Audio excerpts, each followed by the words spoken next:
Bonjour, Ecomnews est en direct aujourd'hui d'Alès. Alès est un territoire un peu particulier. D'abord, c'est un territoire très industriel. C'est le premier bassin industriel du Languedoc-Roussillon.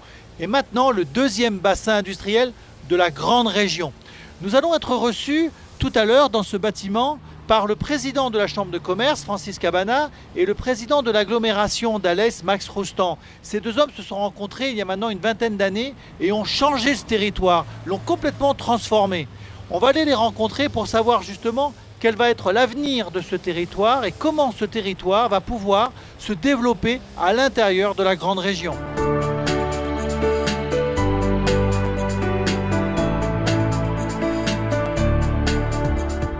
Alès, d'abord le bassin industriel du Languedoc-Roussillon, qui était le premier bassin industriel du Languedoc-Roussillon, devient le second. Bon, c'est toujours un bon classement. Il devient le premier national au point de vue de l'attractivité des entreprises. Ce qui veut dire qu'on peut être fier avec le président de la Chambre de commerce d'avoir créé ce système alésien qui permet aux entreprises de s'installer plus facilement chez nous qu'ailleurs. Je crois qu'aujourd'hui la concurrence des territoires est tellement forte qu'il est nécessaire, comme aujourd'hui on le fait, de s'unir pour accueillir les entreprises. La création du millefeuille, soi-disant qu'on appelle millefeuille vulgairement, des territoires, de l'organisation des territoires, que vient faire un pôle métropolitain. Je crois qu'aujourd'hui, on a bien eu raison, il y a 10 ans, d'initier avec Jean-Paul Fournier ce pôle métropolitain, parce qu'on se voit bien. Aujourd'hui, un petit territoire comme l'Est de 50 communes, au milieu d'un grand territoire qui est la nouvelle région, ne compte pas beaucoup au niveau territorial.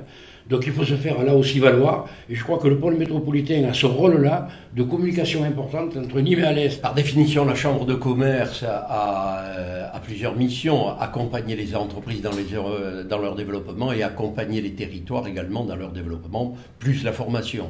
Donc il va falloir qu'on prenne à bras le corps ces deux missions pour intégrer la grande région. Mais comme je l'expliquais précédemment, c'est largement en cours, puisque déjà on travaille avec Toulouse, avec l'agence de développement Madeli et l'agglo d'Alès et l'agence de développement économique d'Alès, Alès-Myriapolis, avec la CCI.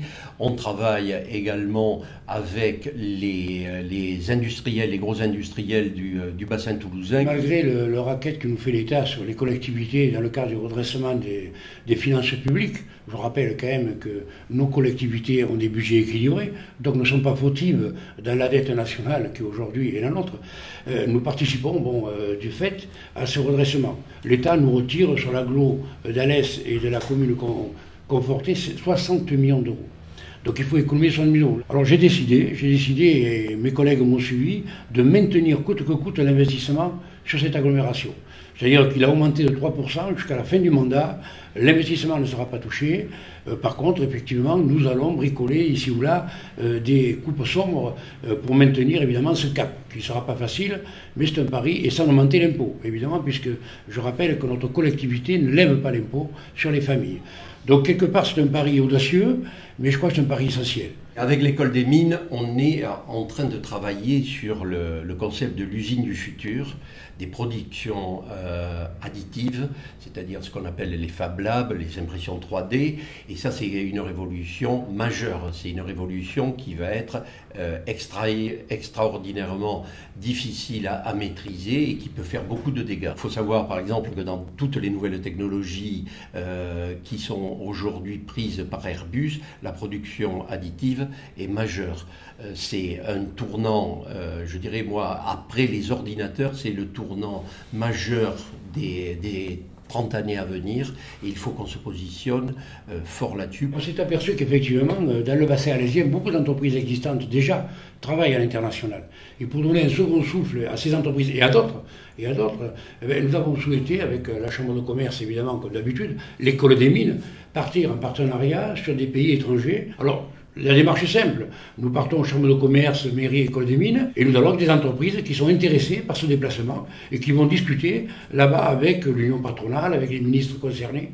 Nous sommes reçus là-bas par tous les décideurs de ces territoires qui nous permettent effectivement d'entretenir et de créer, je le pense, et c'est pour ça que nous le faisons, de nouvelles relations commerciales.